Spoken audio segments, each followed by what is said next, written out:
I'm Hillary Hendershot, your host, and this is Profit Boss Radio, The Retirement Years, episode 153.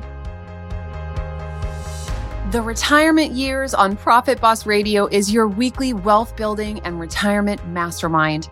Profit Boss is also a movement for women who want to reach their full wealth potential and be financially free. Let me be your guide as you defy the odds, take control of your money, grow your wealth, and retire well. Do you want the secrets of wealth and retirement to be yours? This is the place.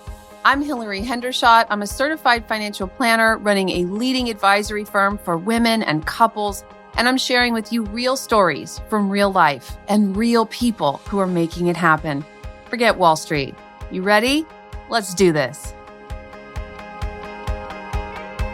Hello, Profit Boss. We're wrapping up 2019 with a feel-good episode. This is the Hallmark special of Profit Boss Radio episodes where you're talking about doing good while doing well. What is that? What does that mean? It's making a difference in your community and with people you know and care about today before you're wealthy enough to be a philanthropist. It's building relationships with the people whose lives are about solving the problems that matter to you, becoming a part of that network, putting a stake in the ground and saying, I'm going to leave this planet a better place than I found it. It's making a commitment to voluntary giving rather than complaining that your friends, family, community, and the government aren't doing enough. It's putting a stake in the ground and saying that you do have enough to give some of it away, whether what you're giving away is your time or your money. And by the way, those are the only two things you can give away. Of course, you can be someone who encourages other people to give of their resources, and you would be giving of your time to do that. Because I say doing good while doing well is an important part of being a conscientious member of society. Look, ultimately, you're either going to leave the planet a better place than you found it or not. And this is one way that you can really, first of all, contribute to your own experience of yourself being a person who makes a difference with other people, and also really join the army of people who are committed that humanity have a better planet to live on in the future than we do right now. I will share with you that when I was digging myself out of tens of thousands of dollars of debt, I put charitable giving in my monthly spending plan. If I recall correctly, it was $30, then maybe it went up to $50. And I will tell you that it's a mindset shift to go from being that I don't have enough money to even live a life that I am interested in living to being that I have enough money to give some of it away, because you have to have enough in order to give some away. If you're paying your bills and paying for what you're enjoying and you're also giving something away, it's just a different experience of life. And it was a pleasure. It was fun for me. Sometimes I would find at the end of the month, I had gotten to the end of the month and I hadn't spent that $30 or $50. I hadn't given it away. And it was fun for me to find ways and opportunities to do that. And you can do that with individuals or charities. And we're going to talk about more of that today. So today's episode is about unique and interesting and even inspiring ways that people are giving. We have links to all of the different charities and opportunities to give that I'll mention in the show notes at hillaryhendershot.com/153. Our first example is leveraged giving, finding ways to give where giving $1 or 1 unit or one thing multiplies on itself. My example of this today is RIP Medical Debt. Rest in peace, medical debt. RIP Medical Debt is a not-for-profit company that buys medical debt for pennies on the dollar, and instead of collecting the debt, it forgives the debt. They were featured on John Oliver last year, and you should watch that video. You can watch the video by clicking into the show notes, and then we'll have a link to it there. But, John Oliver really talked for a long time about this charity. It's a very special segment that he did, and it's really fun and entertaining, and it will alter your opinion of humanity. Anyone can donate and receive a tax deduction for their gift to RIP Medical Debt. Some facts about medical debt. More than $100 billion in unpaid medical debt every year adversely impacts debtor patients, physicians, and hospitals. Nearly 2/3 of U.S. adults under age 65, or 116 million people, had medical bill problems or debt. They went without needed care because of the cost, or they were uninsured or underinsured for a period of time. Medical debt contributes to more than 60% of the bankruptcies in the US. Now, if you're thinking, look, that's their bills, they should cover their bills. Nobody else is paying my credit card bills. Why should I cover somebody else's? Well, the fact of the matter is, look, people get into a very tough situation when you have an accident or some medical outcome and you end up in the emergency room or urgent care and you're sort of stuck with this bill that you couldn't plan for and couldn't possibly save for. And unfortunately, I'm not going to get into a discussion of the healthcare system, but we all know costs are going up so quickly that they're, in some cases, unimaginable costs for certain procedures and certain medications. And we don't have a system where an ordinary human being can afford an extraordinary treatment no matter what they do. It's just a bit of a broken system right now. And I'm just being honest with you. I don't have that many soft spots. I have soft spots for children and for animals, but for the most part, if you listen to this show, I am very much an advocate of people being responsible for their own choices. And in this case, I think good people could get themselves into bad situations very quickly. So I do think that this is a very, very good cause. So whose unpayable medical bills does RIP forgive? It's individuals who make less than 2 times the federal poverty level, individuals who face financial hardship, so they owe debt that's more than 5% or more of their annual income, and individuals who are insolvent, they have debts greater than their assets. So here's the kicker. Why should you donate to RIP medical debt? Well, because on average, $1 abolishes $100 of debt. It's pretty amazing because these folks who own the debt, they are willing, after a certain period of time of trying to collect on it, they sell it to other organizations or entities who give them money and then go try to collect on it, but give them money, but for the reduced dollar. So in this case, again, on average, if you buy $1 of medical debt, you are line iteming out $100 of debt from someone's asset sheet. The forgiveness is a gift from a detached and disinterested third party. So forgiveness of the debt does not count as income for the gift recipient. There's an example on the organization's website. It's a really heartwarming story. 2 New York women who heard about RIP medical debt and took it upon themselves to raise $12,500 in order to purchase $1.5 million of medical debts and forgave them. Totally amazing. Welcome to this week's Moneywise segment where we keep you in the know and especially smarter than your neighbor. Today we're talking about the tax deductibility of charitable contributions. For those of you who are maybe tax experts, this is not going to be in any way a complete treatment of how to calculate your taxable income or adjusted gross income. So if you're listening with an eye for, hey, there's not enough detail here. Yeah, I'm admitting that right up front.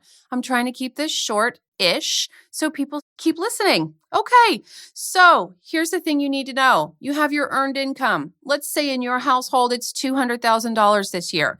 Now, you're either going to take the standard deduction or you're going to itemize your deductions. What are deductions anyway? Well, that's how we reduce your taxable income. No one gets taxed on their total earned income. We always reduce it. So you're either going to reduce it by the standard deduction, which in the case of single people is $12,200, and for married couples, that's $24,400, or you're going to reduce your total earned income by itemizing your deductions. And in that case, you can add up all of your charitable contributions, your deductible mortgage interest, and any other deductions that you might be able to take.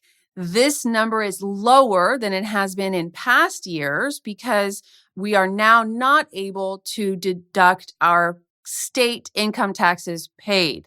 That's called SALT, state and local taxes. So state and local tax deduction is limited to $10,000, where for some people may be paying $50, $60, even over $100,000 in state income taxes. They're only allowed to deduct $10,000 of that number on their federal tax return. So again, your ability to itemize went down. The standard deductions went way up. So there are far more people taking the standard deduction and far fewer people itemizing. That said, lots of people still itemize. Now, Does that mean if you're taking the standard deduction and you're not actually reducing your income by your charitable contributions that you shouldn't be generous? I say no. And in fact, use it as your opportunity to give money and resources to maybe non-traditional entities, individuals, organizations, or charities. Not everyone worth your time and resources has qualified for 501c3 status. So if you are in love with your local SPCA, or in my case, the Bass Center at Stanford Children's Hospital, then go ahead and give. But if you want to give to an individual or a family that is really in need this season, then you should do that. And now you know more than your neighbor about the tax deductibility of charitable donations. Okay, the second really interesting way you can give this season is pooled giving. So a colleague of mine who's a successful business owner attends the United Methodist Church of the Resurrection, which has locations in Missouri and Kansas. And while I couldn't find anything on their website specifically talking about this program, she says that the church donates 100% of its Christmas program donations to local nonprofits and mission efforts. Last year, over $1.5 million. So you can participate with organizations that support doing good while doing well. The third example is making a difference locally. So a client of mine says that she and 10 other women wanted to make a difference for a single mom who happens to be a waitress at a local breakfast restaurant. They're all planning to go to brunch on Saturday, and at the end of the meal, everyone will put down $100. The money will pay for their breakfast, and the remaining will be this waitress's tip. Pretty amazing. I love stories like this. Fourth example, sponsoring a child. For a pretty low monthly cost, usually less than $40 from what I saw, you can sponsor a child either internationally or in the US, providing ongoing financial support to them as they develop, learn, and grow. According to World Vision's website, the child sponsorship program addresses the root causes of children's vulnerability. They empower children, their families, and their communities to break free from poverty.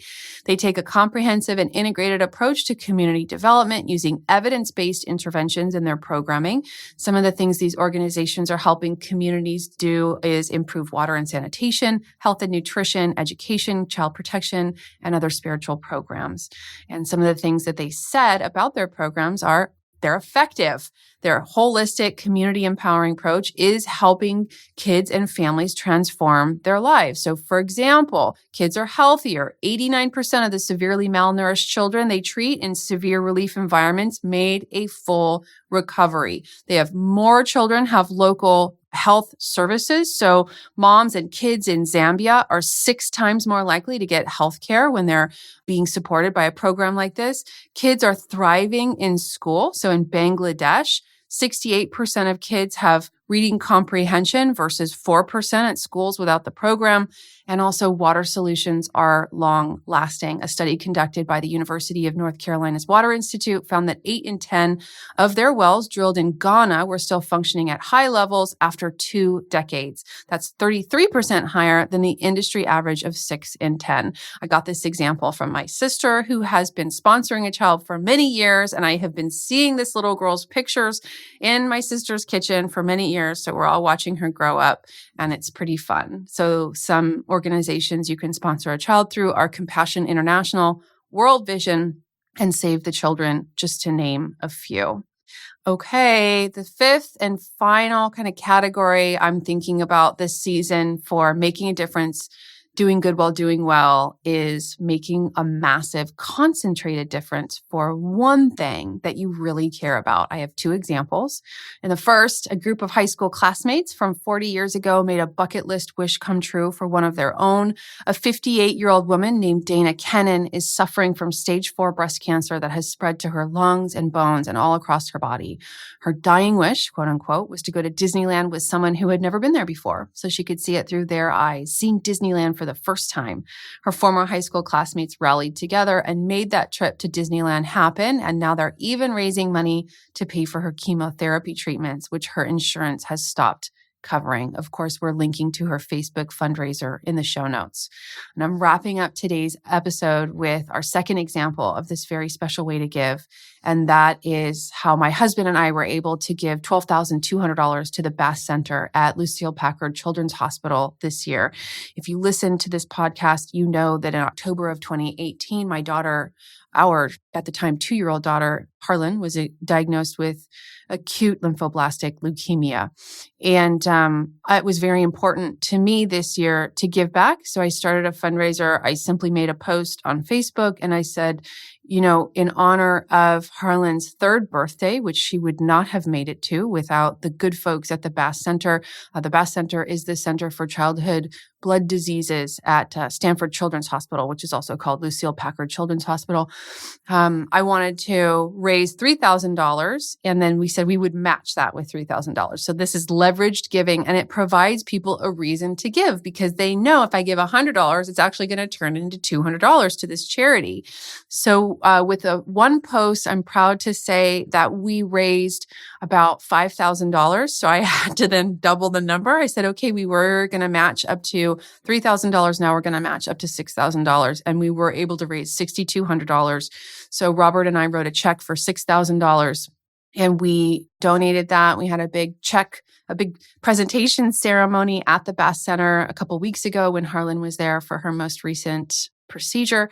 And it was great fun. It was great fun. If we're friends on Facebook or you saw those pictures on Instagram, you saw the picture of her really celebrating with that huge check. It was bigger than her. And I will tell you that, I definitely feel an eternal debt of gratitude to that entity, that organization, the Bass Center. And so for me, this was the most meaningful way I could thank them. I mean, look, I don't have years of education and childhood cancer. So I can't necessarily contribute to the cause. What I can do is I can raise money. And if you're motivated to give, Harlan's link to her fundraiser is still live. And of course, you can find that at hillaryhendershot.com/153. So today, as we wrap up, I'm not ashamed to say I'm encouraging you to find a way to give something. I would love it if you would make a commitment to give on a monthly basis, whether that's $5 or $50 or $500. But I really want to hear about how you decide to make someone's day or contribute to someone's efforts or donate to a charitable cause. Please find me. You can message me on Instagram. I'm hillary.hendershot. You can email us at media@hillaryhendershot.com. We'll compile your examples and I will make them either a future episode or a future Moneywise segment. Happy holidays. I want to wish you a happy new year. If you're listening to these episodes as they publish, there will not be another episode until 2020, a brand new decade. Congratulations on all of your successes and all of your prosperity. And thank you for listening to Profit Boss Radio.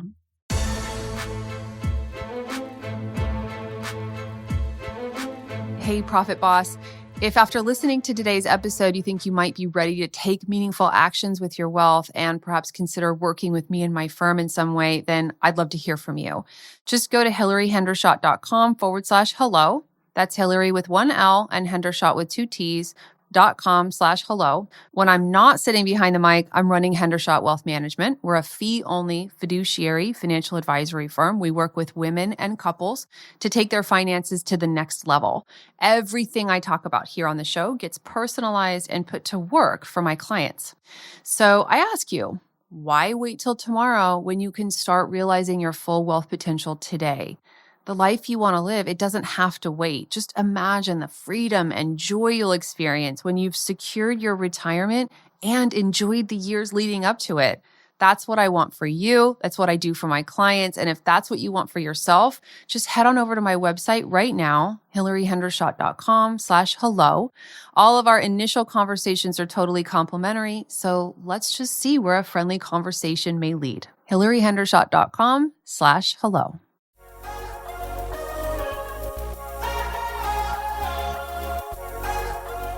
As we wrap things up here for today, I need to review with you the things I have to disclose as a fiduciary financial advisor offering wealth management services through my firm, Hendershot Wealth Management, LLC. You should know that the opinions I express on Profit Boss Radio are my own, and they can change. The content I provide in the show is for general education. It's not intended as specific investment advice, nor do I recommend any specific financial products. Unlike how I roll at home with my husband, I can't guarantee that my statements, opinions, or forecasts are always 100% right. Of course, I wish I could peek into that proverbial crystal ball, but so far, I haven't found it. Past performance is not indicative of future results. I talk a lot about indexes, and I want you to know you can't actually buy an index because, of course, when you take a list of companies and create a product that allows people to invest in those companies, there are fees and expenses involved that reduce returns. Remember, all investing involves risk, which, as you know, means you could lose your money. And I have to tell you that there is no guarantee that any investment plan or strategy will be successful. And that should keep my lawyers happy. Have a great day.